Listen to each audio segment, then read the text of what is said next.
안녕하십니까. 성기영의 경제쇼 아나운서 성기영입니다. 서울 강남 아파트 가격이 전고점에 근접하면서 매매 시장이 달아오르고 있습니다.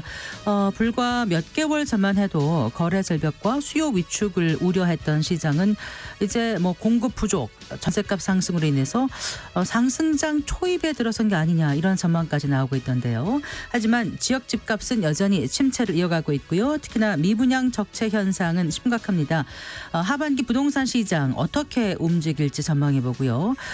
전세가 상승 속에 실수요자들의 내 집 마련 시기는 언제가 적기일지도 짚어보겠습니다. 직장인의 필수 퇴직연금 계좌인 IRP 시장이 급성장하고 있습니다. 지난해 개인형 IRP의 연간 세액공제 한도가 기존 700만 원에서 900만 원으로 늘어나면서 세테크 상품으로 각광받고 있는데요. IRP의 효율적인 운영 방법, 그중에서도 안전형 자산 구성하는 방법 오늘 자세히 알아봅니다. 이 시간 유튜브로도 함께하겠습니다.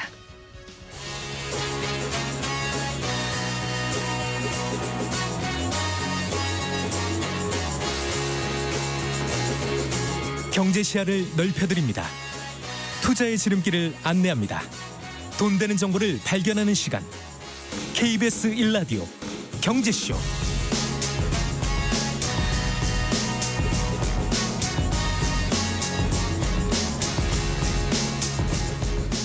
먼저 오늘의 주요 경제 뉴스부터 살펴볼까요? 경제 뉴스 브리핑 손석우 경제평론가와 함께합니다. 어서 나오십시오. 네, 안녕하세요. 안녕하세요. 자, 오늘 대한의사협회가 집단 휴진에 들어갔죠. 네. 일단 정부는 강경 대응에 나서겠다고. 네. 대한의사협회가 이제 개원의들을 중심으로 하는 의사 단체지 않습니까? 그래서 정부가 이제 오늘 오전 9시를 기해서 전국 개원의들에게 업무 개시 명령을 발령했습니다. 그래서 이제 일방적으로 진료를 취소하거나 변경하는 경우에는 진료 거부로 전원 고발 조치할 방침을 밝혔고요. 정부는 또 어제 의협을 공정거래위원회에 신고를 했습니다. 이유는 이겁니다. 의협은 사업자 단체인데 네. 개원이들은 개별 사업자지 않습니까? 그러니까 사업자 단체인데 개별 사업자인 개원이를 담합에 동원하는 방식으로 부당하게 경쟁을 제한했다. 이렇게 본 겁니다. 네. 또 이런 사태가 장기화될 경우에는 본래의 단체의 목적에 위반한다라고 판단을 해서 해산까지도 할 수 있다. 그러니까 의협을 해체할 수도 있다. 이런 경고까지 내렸습니다. 네. 어제부터는 또 서울대병원 교수들이 무기한 휴진에 돌입을 했죠. 지금 집단 진료 거부가 장기화할 경우에는 의대 교수들에게 손해배상을 청구해라. 이렇게 병원장들에게 요청할 계획도 내놨습니다. 네. 정부가 강경 대응하고 있지만 지금 집단 휴진 움직임은 계속 확대되고 있는 모양새예요. 네. 그러니까 서울대병원이 어제부터 무기한 휴진 돌입했고 지금 연세대, 울산대 의과대학 교수들도 무기한 휴진 선언을 한 상태입니다. 네. 지금 또 하나 가톨릭대, 성균관대 의대 교수들도 지금 휴진을 논의 중인 것으로 확인이 되고 있죠.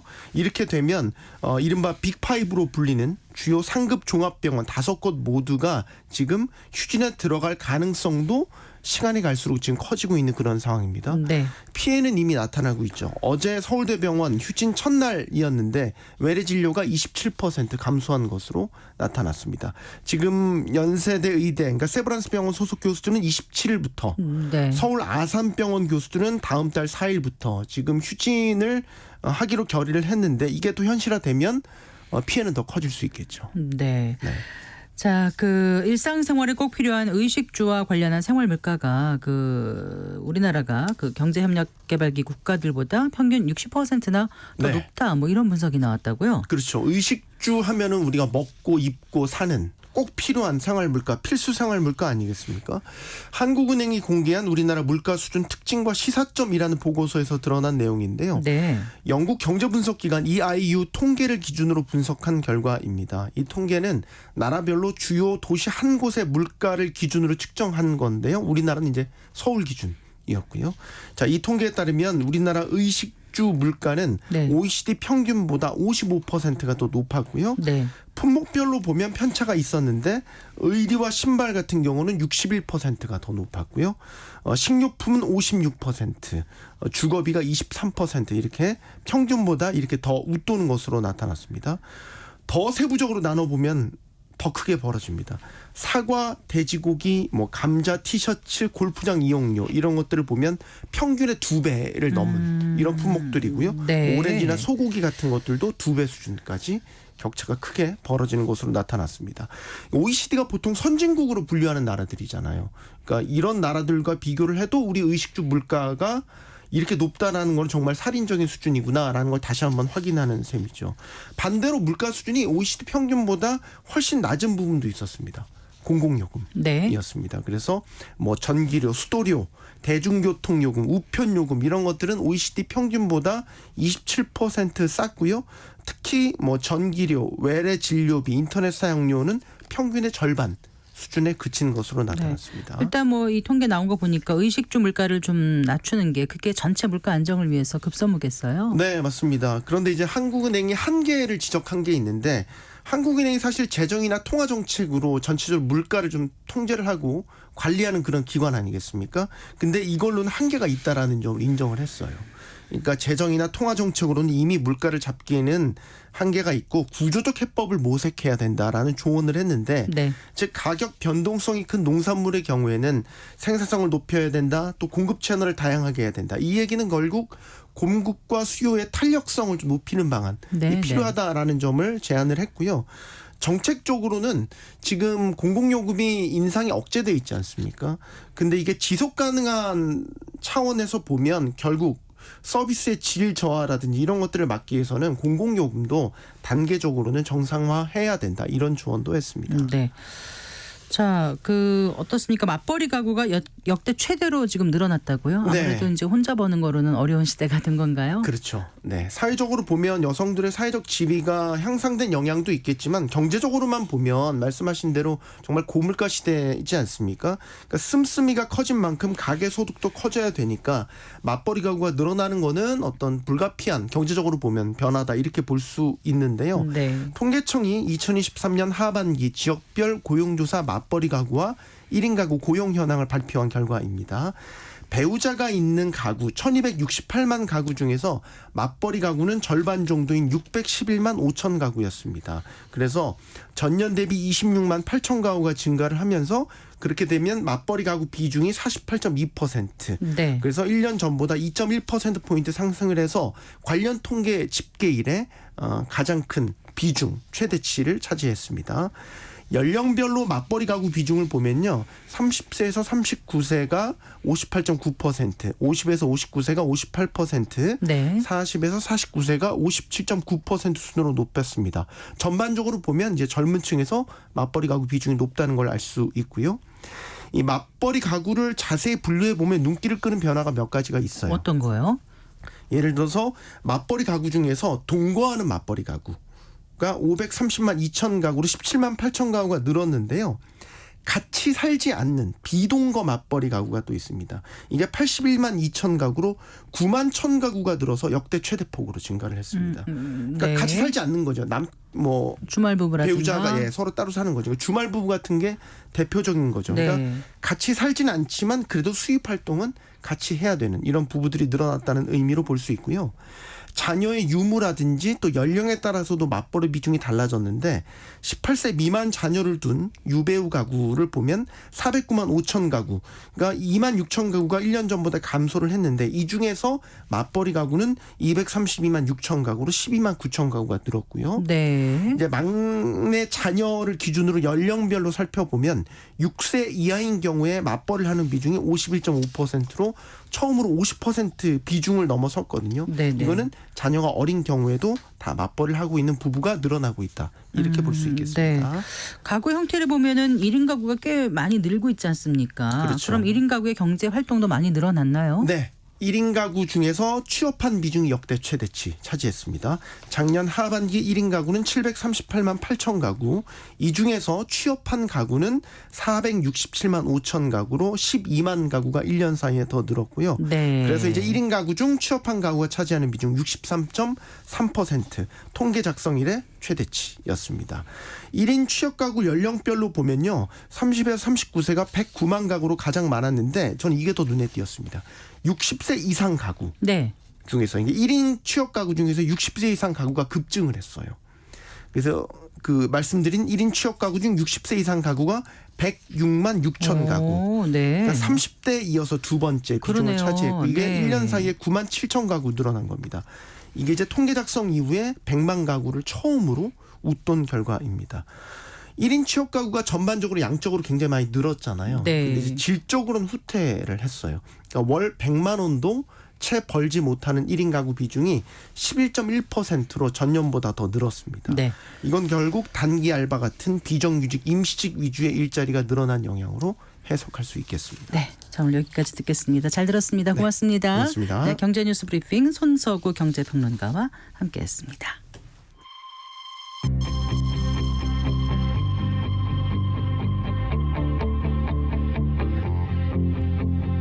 경제 전문가의 원포인트 레슨. 꼭 알아야 할 정보와 이슈를 알기 쉽게 풀어드립니다. 대한민국 경제 고수와 함께 투자의 맥을 짚는 KBS 1라디오 경제쇼. 진행의 성기영 아나운서입니다.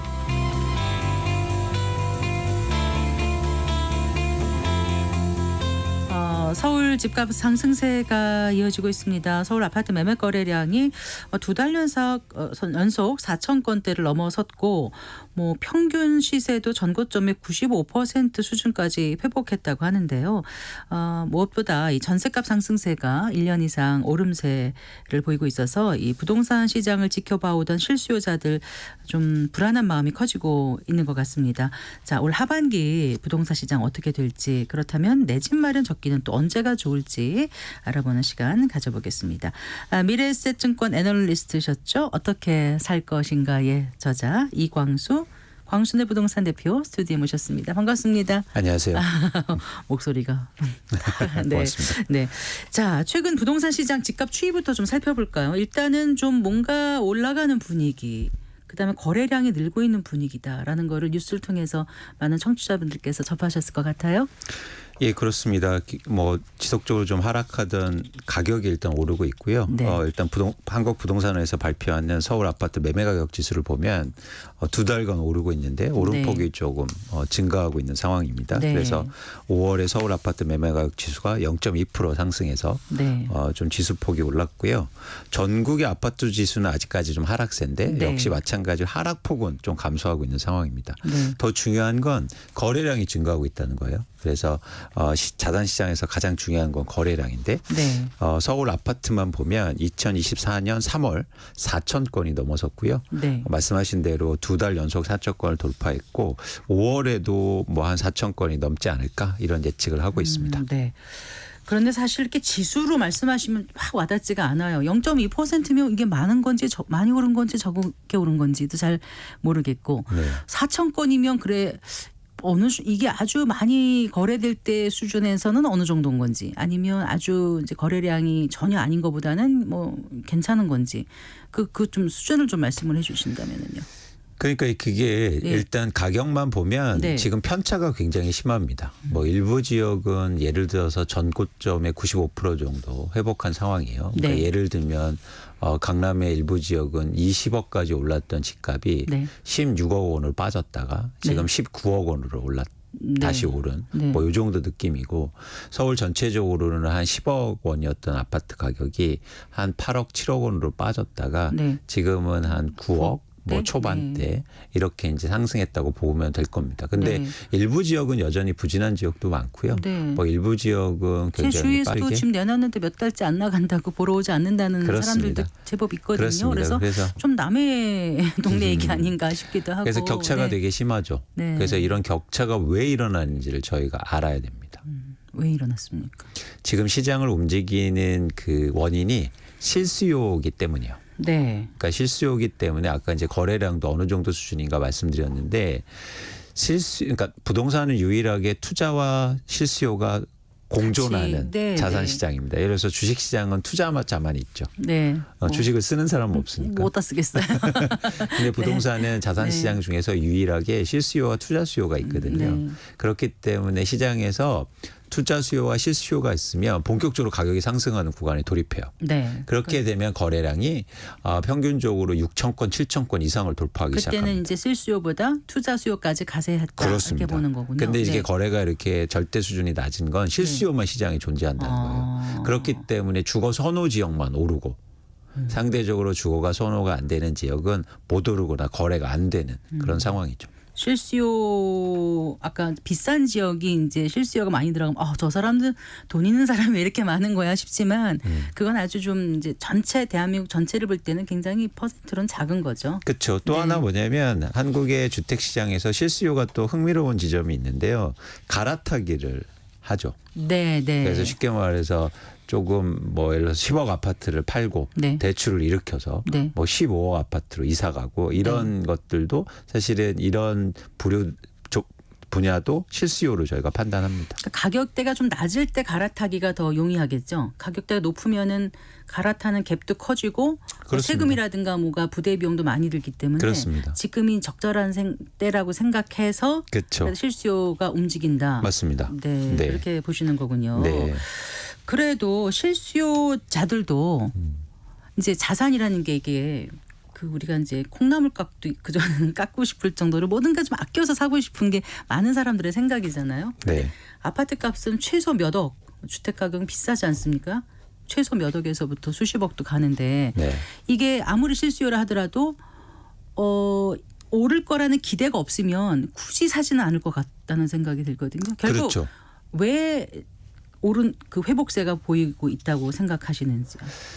일단은 지금 시장에 정책 자금이 대금으로 들어오고 있어요. 네, 네. 그래서 예를 들어서 뭐 신생아 대출이라든가 보금자리 작년에는 노래 또 신혼부부 대출 그렇죠. 했었죠. 뭐 그런 네. 대출들이 정책 자금이 들어오면서 예.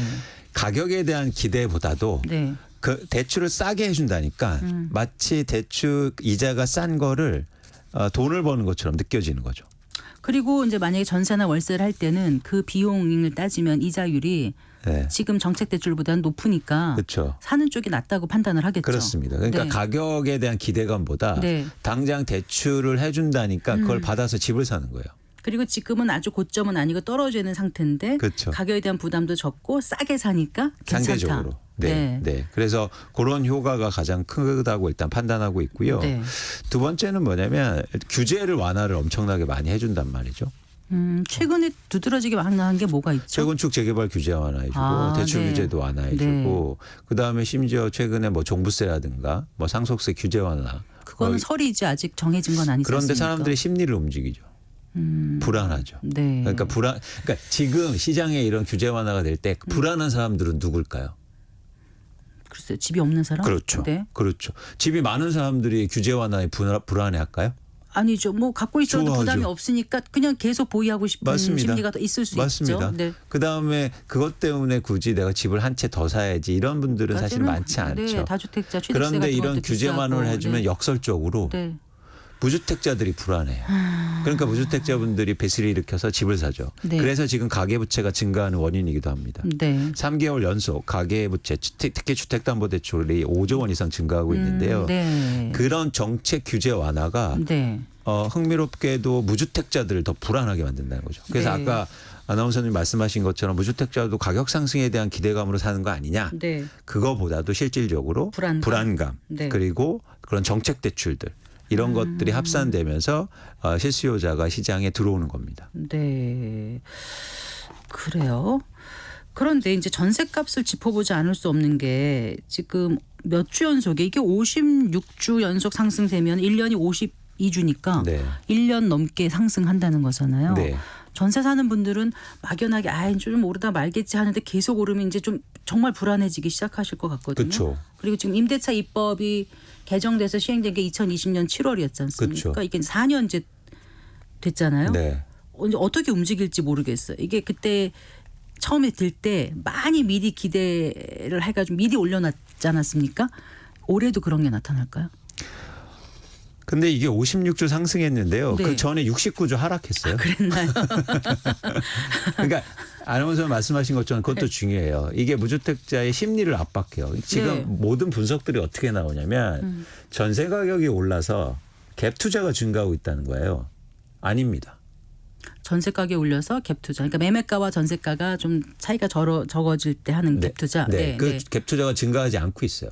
전세가가 오르니까 무주택자가 집을 사요. 불안해서. 네. 그런 수요들이 여기서 이제 나타나는 건데 실질적으로 보면 그 전에 69주가 하락했고 네. 아까처럼 뭐 임대차 보호법 4년에 만기가 들어오는데 네. 모든 임대차의 아파트들이 다 그 시점에 그때는 했으면 그건 아니죠. 아니죠. 다 다르게 퍼져 있죠. 맞습니다. 네. 그렇기 때문에 뭐 7월 되면 난리 난다 이런 얘기들을 제가 볼 때 틀렸다. 네. 그러니까 지금 시장은 이 임대차 보호법이라는 새로운 법에 적응하는 그런 상황입니다. 네. 그래서 변동폭이 일단 크거든요. 네. 저는 한 번도 69주가 전세 가격 빠진 걸 본 적이 없어요.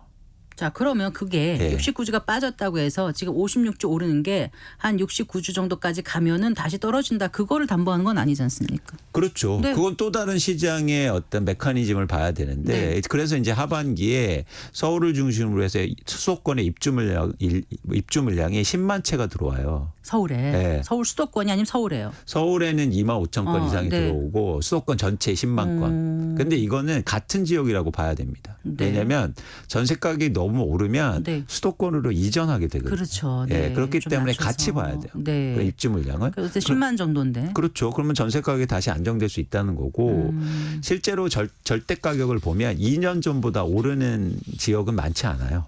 그런가요? 그렇죠. 그러니까 뭐냐면 빠졌다가 오르는 거니까. 아, 빠졌다가 오르는 거니까. 네. 네. 그러면 우리가 이 전세 가격을 볼 때 네. 매일 전세 계약을 하는 게 아니지 않습니까? 2년마다 한 번씩 하잖아요. 그렇죠. 근데 임차인들이 2년 전에 한 사람들은 네. 지금 전세 보증금이 그렇게 높아 오르는 건 아니다.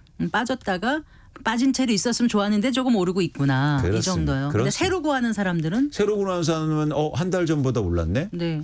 이래서 이제는 심리적으로 좀 불안할 수 있는데 2년 전 가격보다 크게 오르는 상황은 아니다라는 걸 아셔야 된다는 거죠. 자, 그러면 우리가 이제까지 전세값이 계속 오르면 네. 그것이 결국은 매매가 차이가 적어지면서 집값을 밀어올린다. 뭐 이런 거는 아니다라는 아닙니다. 말씀이신 거죠? 그렇습니다.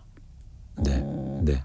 그거의 근거는 뭐죠? 아까 말씀드린 것처럼 전세가 빠졌다가 빠졌다 올랐기 때문에. 2년 전보다 올라야 네, 되는데 네, 네. 그리고 그게 극명하게 보여주는 게 전세 매매 비율이요. 네. 서울 기준으로 해서 지금 53%, 54%. 아, 낮네요. 생각보다. 그러니까요. 네. 그래서 단순하게 뭐 50주가 전세 가격이 올랐어. 집가격 불안해. 이렇게 얘기하시면 안 그런 된다. 뉴스에 너무 이렇게 막 불안해하실 필요는 없다. 그렇습니다. 근데 이게 전세값이 집값을 밀어올릴 정도로 갭 투자가 활성화되고 이런 건 한 전세가 비율이 60-70%까지 갔을 때 그런 일이 있었던가요? 과거에? 잘 기억이 안 나서 여쭙습니다. 과거에 60% 이상이었는데 네. 또 그때하고 또 달라요. 왜냐하면 절대 가격이 높아졌잖아요.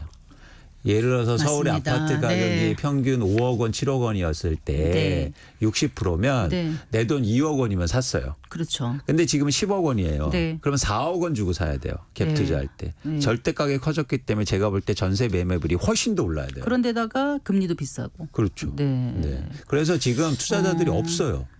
그래서 말씀하신 것처럼 실수요자들의 움직임은 있으나 네. 투자를 할 만큼 용기 있는 사람은 좀 아니 돈이 안 되니까. 돈이 안 되니까. 투자하는 사람들이 네. 돈이 안 되는데 왜 사겠습니까? 예, 그래요. 네. 아, 알겠습니다. 자, 그리고 또 하나 여쭤볼 게 그래도 이제 그 요즘 전세가 상승세가 떨어졌다가 이제 올라간다라고 계속 하다 보니까 혹시 역전세 나오는 거 아닌가 이런 얘기 하는데 그거는 별로 의미가 없을까요? 그러면요. 걱정 안 해도 될까요? 역전세는 이미 한 차례 이제는 휩쓸고 갔는데요. 네. 전세 가격이 오르는 상황이니까 네. 역전세라는 건 내가 계약한 전세 가격보다 내려갈 때를 말하는데 사실은 그런 상황은 조금 이제 완화가 된 거죠. 네. 네. 며칠 전에 그 박상호 국토교통부 장관이 그 전세 폐지론에 대해서 약간 좀 언급을 하셨지 않습니까? 네. 이 부분에 대해서 어떻게 보세요? 시장 전문가로서? 전세 제도로 파악하고 정부가 정책을 통해서 만든 거면 네. 국토부 장관이 폐지할 수 있죠. 그게 자연스럽게 형성된 그렇습니다. 제도 아닙니까? 그렇습니다. 네. 근데 전세를 말씀하신 것처럼 현상이거든요. 네. 그렇기 때문에 이거 없애는 게 아니에요. 없앨 수도 없고. 그리고 현실적으로 보면 지금 전세 보증금 자체가 네. 뭐 1,000조 원이 넘어가고 있는 상황이라고 네. 네. 하는데 그럼 없으면 그 돈은 다 어디에서 충당합니까? 그럼 일단 정부에서 하겠다는 건 어떻게 하겠다는 거예요? 일부라도 뭐 전세 폐지를 전체를 완전 하지는 안 하더라도 네. 전세 문제가 생기니까 그럼 매입 임대해서 뭐 해준다는 거예요? 시장이 어떻게 공급을 해주겠다는 그러니까 거죠? 일단 정부의 역할을 좀 늘리고 뭐 공공 임대라든가 아니면 특히 네. 기업형 임대를 얘기하는데 네. 기업형 임대도 힘든 상황입니다. 네. 왜냐하면 지금 한국의 건설사들이 부동산 PF 때문에 다 문을 닫을 지경인데 어떻게 그렇게 거대의 자금을 투입해서 임대 아파트를 운영할 수 있겠습니까? 그렇겠네요. 그러니까 그런 차원에서는 현실적이지 않는 말이다. 판단하고 있습니다. 그러면 그 대표님께서는 전세값이 지금 떨어졌다 오르는 거기 때문에 56주 연속 하더라도 그렇게 무서워할 상황은 아닌 거고 네. 그러니까 전세 안정을 위해서 뭐 특단의 대책을 마련할 필요는 지금 없어 보인다 시장은 그런 말씀이세요? 아니 근데 이제는 전세 가격이 더 오르면 네. 예를 들어서 뭐 갭 투자가 더 증가하거나 아니면 또 빌라 전세 뭐 이런 사기의 문제가 또 나올 수가 있잖아요. 예. 그런 것들은 사전에 방지할 필요가 있죠. 네. 왜냐하면 저희가 닥쳐서 항상 정책이 나오니까 네. 문제가 잘 안 잡히는 거 아닙니까? 그러니까 이런 문제가 생기기 전에 네. 미리 정책 같은 게 나와줄 필요는 있겠다. 네. 그래서 예를 들어서 뭐 역전세라든가 전세 사기라든가 아니면 갭 투자, 무리한 갭 투자 이런 것들을 방지하기 위한 네. 대책은 반드시 필요하죠. 네. 그 2022년 하반기인가요? 인천 미추홀구 네. 그쪽하고 그다음 서울 강서구 화곡동 등을 중심으로 이제 전세 사기가 엄청 났지 않습니까? 네. 그분들의 지금 눈물이 아직도 마르지 않고 있고 정말 피눈물로 호소하는 분들이 많이 계시거든요. 네, 네. 이분들에 대한 대책은 어떻게 가져가야 된다고 생각하시는지. 그러니까 저는 이게 어떤 한국의 부동산의 특수한 구조와 정책이 합작으로 만들어낸 사회적 재난이라고 보거든요. 다시 한번 말씀해 주세요. 네. 그러니까 뭐냐면 한국의 독특한 부동산 구조와 네, 네. 전세 시장이 있는 구조잖아요. 그래서 갭 투자가 막 일어났고 또 하나 정책이 들어가면서 네. 예를 들어서 뭐 전세 보증금에 대해서 무리하게 보증해 주거나 국가가 그런 것들이 그리고 대출이 증가하고 이런 것들이 겹쳐져서 만들어낸 사회적 재난이라고 보는 거예요. 전세 대출이 없었더라면 이렇게 집값이 안 올 수도 있었을까요? 그럼요. 없었죠. 근데 한 번 생긴 거를 거꾸로 돌리긴 어렵지 않습니까? 전세 그렇게- 대출을 완전히 없애서 회수할 수는 없지 않습니까? 그렇죠. 그래서 제가 없애자는 말씀을 드린 게 아니라 예. 그런 정책이 들어와서 혜택을 본 사람도 있지만 네. 이런 피해를 본 사람이 있으니까 네. 구제해 줘야 된다. 네. 그런 말씀을 드립니다. 어떻게 구제하면 좋을까요? 그러니까 구제의 방향성은 피해자들이 원하는 게 뭔지 그거에 방향이 맞춰줘야죠. 일단 내 피해 입은 거를 먼저 돌려주고 그렇습니다. 국가가 나중에 뭐 구상권을 청구하든가 그렇게 하라 이런 게 그 피해자들의 생각 아닌가요? 그렇죠. 그리고 네. 그분들이 사실 그거보다도 가장 중요한 건 내가 전 재산이 내 돈을 달라는 거예요. 네, 예. 그렇잖아요. 예. 내가 살 집을 마련해 달라는 게 아니고. 네. 근데 정부는 지금 살 집을 줄게. 그 집에 눌러 앉거나 그렇죠. 아니면 근데 대안을 그분들은 주거나 자금이 예. 필요하거든요. 그래서 저는 그 돈에 대한 문제를 먼저 해결해 주는 게 맞지 않느냐. 근데 사기라는 게 이렇게 네. 전세 사기 말고도 사회 각 영역에서 옳지 않은 그런 사기 행위가 많이 있지 않습니까? 그런 사기 피해자들과 전세 사기 피해자들을 다르게 해야 된다는 거에 대해서는 어떻게 보세요? 그러니까 제가 아까 전제에 들었듯이 이건 사회 구조적으로 만들어낸 피해이기 때문에 네. 저는 사회적 재난이라고 보고 있습니다. 네. 그래서 구제가 필요한 거죠. 개인끼리 뭐 돈 꿔주고 이러면 국가가 개입할 필요가 없잖아요. 네. 그런데 예를 들어서 형벌을 하게 하면 되니까. 근데 전세 제도라는 게 오랫동안 우리 사회가 내려온 거지 어떤 정부가 딱 만들어낸 게 아니라고 아까 말씀하셨다시피 그러니까 어떻게 보면 또 100% 정부가 간섭할 개입할 영역은 또 아니라는 이론 반론도 있지 않을까요? 그러니까 전세 제도 때문에 만들어진 게 아니고요. 네. 무리하게 임대사업자가 많아지게 되고 아, 그런 건 그리고 좀 어떻게 갭 투자가 예. 증가하게 예. 됐고 전세 대출이 증가했고 이렇게 다주택자에 뭐 방만하게 운영해 왔고 이런 것들은 사실은 제도로 만든 거거든요.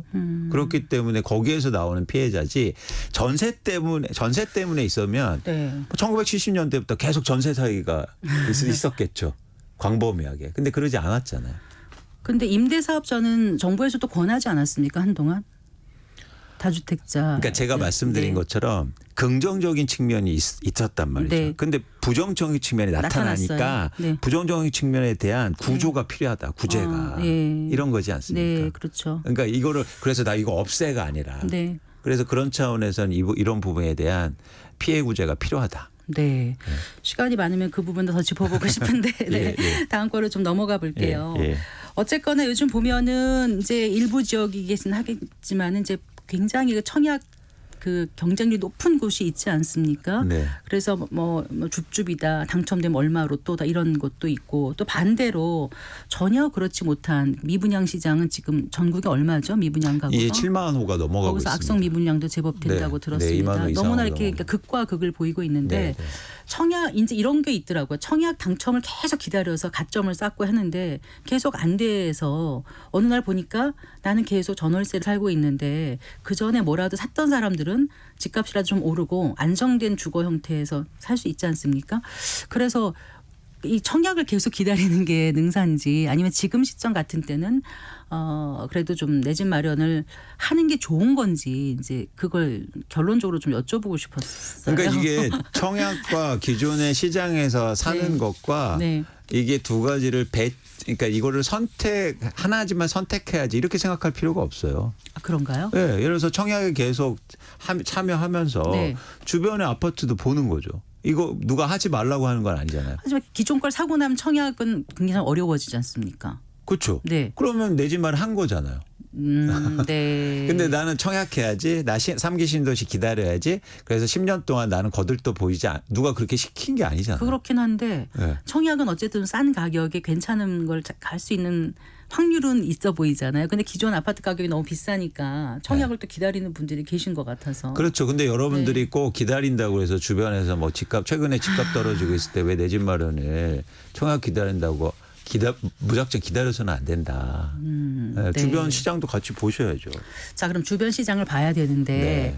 항상 지나고 나면은 그때 그랬어. 그때 연골 하는 게 좋아서 나빠서도 지나서 알거든요. 지금 이제 몇 년 이렇게 돌이켜 보니까 샀던 사람이 좋았던 건지 안 샀던 사람이 좋았던 건지 그게 비교 시점이 어때 언제였냐에 따라 다 달라질 수 있거든요.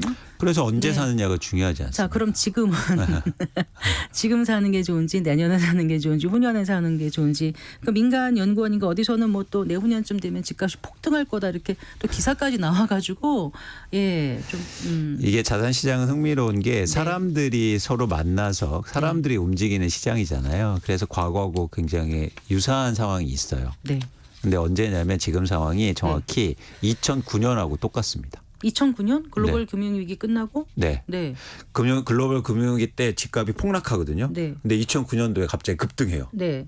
그래서 한 12년까지 가다가 아니요, 2009년만요. 그랬나요? 예, 네. 2009년만 오릅니다. 네. 예를 들어서 7억이 12억 원으로 올랐다가 네. 12억 원이 다시 7억으로 빠지거든요. 근데 7억 원이 다시 11억 원까지 올라요. 네. 2009년에만요. 네. 2009년도에 여러분들 뉴스를 보시면 지금하고 똑같습니다. 어떤 게 똑같다고요? 그러니까 일단 대출이 증가해서 실수요자들이 집을 사요. 아. 거래량이 증가해요. 그다음에 이렇게 민간 연구소에서 나와서 네. 공급 부족 얘기를 하면서 집값 폭등 얘기를 합니다. 공급 부족은 아닌가요? 건설사들이 집을 못 짓는 게 네. 집값을 결정하는 공급이 아니에요. 집을 갖고 있는 사람들이 시장에 내놓는 매물의 양이죠. 네. 그리고 비교해 보세요. 똑같습니다. 네. 분양가 오른다고 하고요. 네. 그다음에 뭐 규제가 대폭적으로 완화됩니다. 네. 여러분 비교하시면 똑같아요. 근데 집값이 결론적으로 어떻게 됐느냐? 2013년까지 다시 7억 원으로 빠져요. 네. 그래서 네. 지금 하반기 이제 뭐 6월이면 상반기 끝나는 거고 이제 네. 하반기 남았지 않습니까? 네. 7월부터 네. 하반기에 어떤 선택을 삶에 있어서 2009년과 비교해 봐서 지금은 사는 건 아니다 이 말씀을 해주고 싶으신 그렇습니다. 거예요. 그렇습니다. 네. 그리고 실수요자들이 시장을 움직이는 건 네. 한계가 있다는 거예요. 네. 계속 가격을 올리면서 할 수 없고 한계가 있다. 네. 그래서 이런 상승이나 거래 증가 상황이 지속될 가능성이 전 적다고 보는 겁니다. 그럼 2009년에서 언제까지 올랐다 내렸다가 언제 몇 년. 그러니까 정확히 말씀드릴게요. 2007년부터 네. 2008년까지 집값이 올라요. 네. 그러다가 2008년도 금융위기 터지면서 집값이 한 차례 빠집니다. 네. 그러다가 빠졌다가 2009년도에 다시 지금과 같이 크게 오릅니다. 네. 실수요자가 사면서. 네. 그다음에 2010년, 11년, 10년, 11년, 12년, 13년 4년간 네. 집값이 빠져요. 네. 예. 알겠습니다. 그러면 우리가 이걸 오늘 말씀하신 걸 얼마쯤 보면은 맞는 전망이다 확인할 수 있을까? 아니 그러니까 저희가 이제 전망하는 게 틀릴 수가 있는데 뭐 네.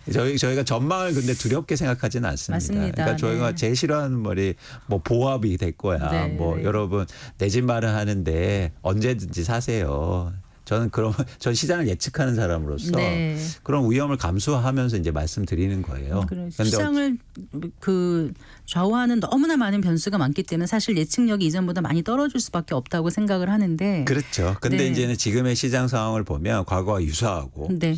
패턴을 보면 어쨌든 이제 앞으로 어떤 현상이 나타나냐면 거래량이 다시 감소할 거예요. 네. 그게 첫 번째 하락의 신호입니다. 네. 그래서 여러분들이 이광수 말이 맞나 틀리냐를 거래량에서 먼저 보시라. 네. 그래서 올해 하반기로 갈수록 네. 거래량이 다시 감소할 가능성이 큽니다. 거래량이 감소한다는 건 수요가 다시 네. 준다는 얘기예요. 네, 그러니까 큰 틀에서 이렇게 몇 년 뒤에 어떻게 이런 것도 중요하지만 인생에 있어서 집이라는 게 아주 큰 자산이지 않습니까? 네.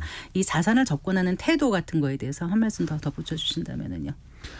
그러니까 저는 내 집 마련을 하실 때 투자자처럼 행동하셨으면 좋겠다. 네. 여러분 이게 일생의 전 재산을 사실은 대부분 중산층에서는 걸고 집을 사는 거잖아요. 네. 그래서 지금처럼 막 집값이 엄청 비싼데 무리해서 대출이 일으켜서 저희가 투자자처럼 행동한다는 거 이래요. 네. 주식시장 얘기도 하잖아요. 네. 아나운서님. 근데 주식을 은행에서 대출 싸게 해줄게 빨리 주식 사세요 해서 그 대출 받아서 주식 사는 사람 있습니까? 아니죠. 네. 하면 근데 안 지금 되죠. 우리는 네. 주택을 그렇게 하고 있어요.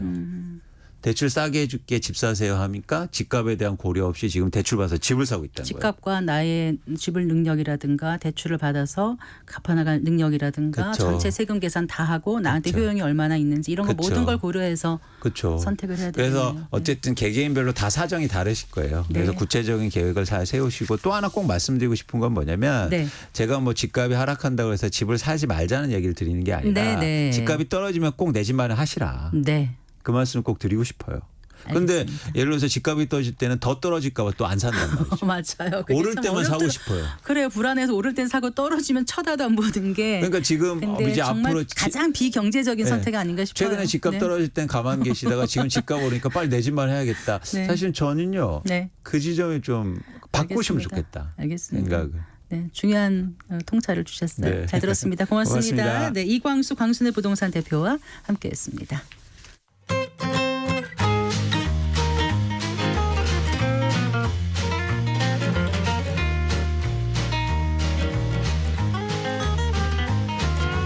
경제 맛집 투자 핫플. 지금은 돈 벌기 딱 좋은 시간. KBS 1라디오 경제쇼.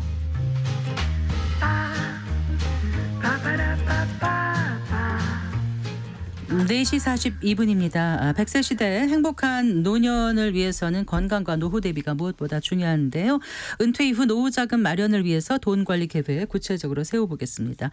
미래에셋 투자와 연금센터의 오현민 수석 매니저 스튜디오에 모셨습니다. 반갑습니다. 네, 안녕하세요. 안녕하세요. 자, 오늘 그 퇴직연금 계좌인 네. IRP에서 안전형 자산을 어떻게 구성할지에 대한 방법을 알려주신다고요. 네. 일단 IRP 뭐 다들 많이 들어서 알고 계시고 또 많이 그 납입하고 계셔서 익숙하실 것 같긴 하지만 설명 좀 부탁드립니다. 네, 이제 직장인의 어떤 이제 필수 계좌가 된 것 같습니다. IRP 계좌 약자가 Individual Retirement Pension, 그러니까 개인형 퇴직연금의 약자입니다. 직장인 입장에서 IRP 계좌가 두 가지 용도를 가지고 있는데요. 네. 첫 번째는 이제 이직이나 퇴직하실 때 퇴직급여, 그러니까 퇴직금이나 퇴직연금을 받는 용도고요. 네. 그리고 이제 과거에는 이제 퇴직연금 제도가 이렇게 도입되어 있는 회사에 다니는 경우만 이제 퇴직급여를 IRP로 받으셨는데 이제 2022년 4월에 법이 바뀌어서요. 네. 회사가 퇴직금 제도를 운영하든 하지 않든 상관없이 무조건 퇴직급여는 IRP 계좌로 받으셔야 됩니다. 그렇죠. 네, 예외가 있긴 한데요. 근데 퇴직급여가 300만 원이 안 된다 혹은 55세 이후에 퇴직한다 이런 경우는 다른 계좌로 받으셔도 됩니다. 알겠습니다. 네. 근데 이 IRP 계좌는 뭐 이제 퇴직도 퇴직이지만 연말정산 때 네. 세액공제 받으려고 많이들 부랴부랴 네, 네. 막 그 가입하더라고요. 네. 연말에 많이 이제 저축을 하시는데요. 이제 노후자금 저축용으로 많이들 하십니다. 개인적으로 적립한 부분에 대해서 연말정산 때 이제 세액공제 혜택이 있는데요. 900만 원까지 세액공제 혜택이 적용이 돼서 다 채우시게 되면은 총 급여 수준에 따라서 적게는 13.2% 혹은 많게는 16.5%에 해당이 돼서요. 120에서 거의 한 148만 5천 원까지 또 돌려받으실 수 있습니다. 네. 그러니까 그 900만 원 그 세액공제 그 혜택 한도가 연금 저축을 포함해서인 거죠? 예, 포함돼서입니다. 그래서 만일에 또 좀 연금저축 한 600만 원 넣으시고 여유가 있으시다 이러면은 300만 원을 IRP에다 넣으셔서 900만 원 채우시게 되면은 아까 말씀드렸던 그런 금액을 돌려받으실 수 네. 있습니다. 자, 말씀하신 그 이제 두 가지 용도, 퇴직급여 받는 용도, 또 노후자금 그 저축용 이 두 가지 목적으로 이제 IRP 그 납입하다 보니까 이제 좀 적립금 많이 넣으려는 그런 이제 욕심이 생기지 않습니까? 네, 맞습니다. 많이 예. 가입 불이백 늘리는 분들이 많으시죠. 네, 그래서 지금 통계를 봐도 IRP 계좌 적립금이 빠르게 늘어나는 걸 볼 수가 있습니다. 그리고 IRP 계좌 같은 경우에는 돈을 빼는 게 더 어려워요. 연금저축과 다르게. 맞아요. 그래서 중도 인출할 수 있는 조건이 예를 들어서 뭐 6개월 이상 요양이나 뭐 천재지변이라든지 뭐 개인 회생, 뭐 무주택자의 주택자금 마련 뭐 이런 경우는 되긴 한데요. 그 이외에는 아예 안 되고 그리고 아예 해지하는 방법이 있긴 한데 네. 그렇게 되면은 기타 소득세, 퇴직소득세 이런 것들을 적지 않게 내야 되는 그런 부담이 있어서 그래서 이렇게 그 제한을 두는 이유가 이제 노후자금 가급적 헐어쓰지 말라는 그런 의미가 담겨 있다라고 보시면 되겠습니다. 네. IRP에 퇴직급여든 또 개인적으로 저축하는 것이든 넣고 끝이 아니라 이제 상품을 이렇게 선정해야 되지 않습니까? 네, 맞습니다. 뭐 예금, 펀드, ETF, 채권, 리츠 되게 이렇게 다양해요. 그 넣을 수 있는 상품들이 다양한데, 근데 주의하셔야 될 게 이 상품을 어디에서 가입하셨냐에 따라서 그 이용하실 수 있는 상품이 좀 달라집니다. 네. 요즘 ETF를 많이 찾으시는데요. 근데 ETF를 투자하고 싶은데 내가 IRP는 은행에서 가입했다. 이렇게 되면은 은행 같은 경우에는 거래가 ETF 가능한 곳이 있기는 하지만 그렇지만 또 종류가 적고 네. 뭐 실시간으로 매수할 수 있는 시스템도 아니고 또 추가 수수료도 있기 때문에 ETF를 거래하고 싶으시다 그러면 증권사를 좀 더 고려하시는 것이 조금 더 편리할 수 있습니다. 네. 그 IRP 계좌 적립금을 그 ETF로 운영하려고 하시는 분들이 늘어나는 이유는 구체적으로 어떤 거죠? 예금 금리가 지금 한 3.5%에서 좀 왔다 갔다 하는데요. 근데 그 예금이 아니라 뭐 펀드라든지 ETF 이런 실적 배당형 상품을 투자하게 되면은 뭐 위험성은 있습니다만 또 운용하기에 따라서 수익률이 상당히 좀 높아질 수가 있습니다. 그래서 장기적으로 연금 수익률 높아지게 좀 만들고 싶으신 분들이 ETF 많이 선호하시는 것 같고요. 네. 그리고 일반 펀드에 비하면 또 수수료가 싼 부분도 있고 또 최근 몇 년 사이에 ETF 연금에서 그 투자할 수 있는 ETF 종류가 엄청 많이 늘어났습니다. 좀 그런 부분도 또 기여를 하는 것 같습니다. 네.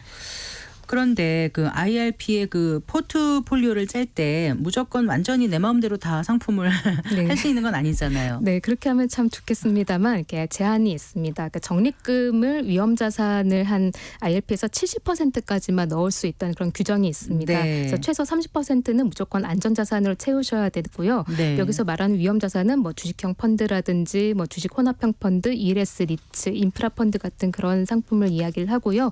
그리고 안전자산은 뭐 예적금 같은 원리금 보장형 상품도 있고 또 투자 위험이 낮은 운용 상품도 있습니다. 그래서 만일 70%가 넘었는지 안 넘었는지는 그 IRP 가입하신 금융회사 거래 앱에서 그 내가 지금 현재 위험자산 한도가 어느 정도 채워져 있는 상태인지 이렇게 네. 좀 보여집니다. 네. 그럼 알림이 오죠. 예, 70% 알림이 넘어가게 옵니다. 되면. 네. 근데 네. 이렇게 알림이 왔었다고 해서 이거를 팔라는 건 아니고요. 아. 팔지 않고 그냥 가지고 계시면 되고 그러니까 추가로 매수할 수 없다. 이렇게 위험 생각하시면 자산을 추가로 됩니다. 매수할 수 없다. 네, 네, 네. 뭐 예외는 없나요? 예외는 이제 아무래도 그 TDF 같은 경우인데요. TDF가 이제 타겟 데이트 펀드라고 해서 이제 은퇴 시점까지 이제 자동으로 주식과 채권 비중이 조정되는 펀드인데요. 네. 이 펀드 같은 경우에는 좀 예외적으로 이거는 그 기본적으로 위험 자산이지만 100% 네, IRP에서 채울 수 있는 상품입니다. 네. 자, 기본적으로 이제 30%에는 안전 자산을 네. 넣어야 되는데 그럼 어떤 것들이 있는 거죠? 안전 자산에는 네. 뭐 기본적으로 이제 말씀드렸다시피 원리금 보장 상품도 있고요. 예. 그리고 이제 원리금 보장은 안 되지만 투자 위험이 낮은 상품들 크게 이제 두 분류로 나눌 수 있는데요. 네. 먼저 원리금이 보장되는 상품으로는 은행 예적금 네. 있고요. 가장 많은 분들이 하시는. 그런데 증권사에서 발행하는 ELB 주가 연계 파생 결합 사채도 있고요. RP 환매 조건부 채권도 있고 네. 보험사에서 발행하는 이율 보증보험 GIC 같은 것도 있습니다. 네. 네, 그리고 원리금 보장은 아니지만 투자 위험이 낮은 상품들도 있다고 말씀드렸잖아요. 네. 이거는 주식 비중이 50% 이하인 채권 혼합형 펀드, 또 환위험이 해지된 A- 이상 외국 국채, 또 한국주택금융공사에서 발행한 주택 저당 채권 같은 것들이 있습니다. 그리고 근데 제가 그 아까 ETF 하신 분들 많다고 말씀드렸잖아요. 네. 그래서 ETF 안전자산에 해당하는 ETF를 조금 더 이제 구체적으로 말씀드리고 싶은데요. 네. 뭐 금리형 ETF도 있고요. 네. 또 단기 및 중기 채권형 ETF도 있고 만기 채권형 ETF, 자산 배분형 ETF 이렇게 한번 고려하시면 좋을 것 같습니다. 자, 금리형 ETF는 그럼 어떤 거죠? 이게 이름에 CD 금리, KOFR 금리 뭐 이런 아, 단어가 들어간 ETF입니다. 네. 금리만큼 이제 이자를 이렇게 주는 ETF인데요. 대표적으로 이제 CD 금리, 은행이 이제 단기로 돈 빌릴 때 이제 발행하는 정기예금 증서인 CD에 붙는 금리를 추종하는 것도 있고요.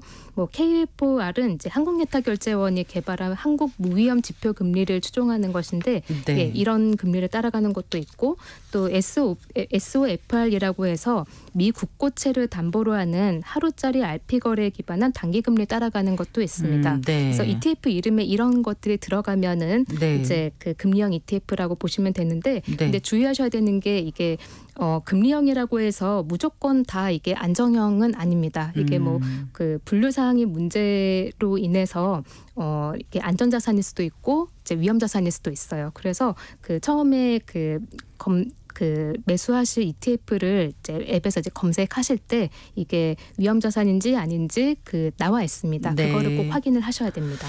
자, 그러면 IRP 계좌에서 이금을 선택할 수 있는데 그 금리형 ETF 선택했을 때와 어떻게 차이가 있을까요? 네, 은행 예금 같은 경우는 아무래도 이게 만기가 있죠. 만기가 네. 있다 보니까 중간에 깨시면은 이제 페널티가 있고 이제 원하는 이제 금리를 이제 받으실 수가 없는 게 이제 문제인데요. 금리형 ETF 같은 경우에는 이제 매일 복리로 수익이 계산돼서 내가 받는 그 이자의 손실이 없습니다. 네. 그리고 이제 기간에 대한 약정이 없기 때문에 언제든지 사고 파시고 하실 수 있고요. 네. 그렇기 때문에 그 IRP에서 어떤 ETF 예를 들어서 뭐 반도체 ETF 이런 거 투자하시다가 뭐 잠깐 다른 ETF 투자하기 전에 뭐 대기성 자금으로 둘 때는 이제 뭐 수익이 떨어지기 때문에 뭐 잠깐 대기성으로 둘 때 이런 ETF 활용하시면 좋습니다. 그리고 또 채권형 ETF도 있다고 하셨잖아요. 네. 네. 채권형 ETF 같은 경우는 아까 말씀드린 예금이나 금리형 ETF에 비해서는 어쨌든 위험이나 변동성이 좀 더 있기 때문에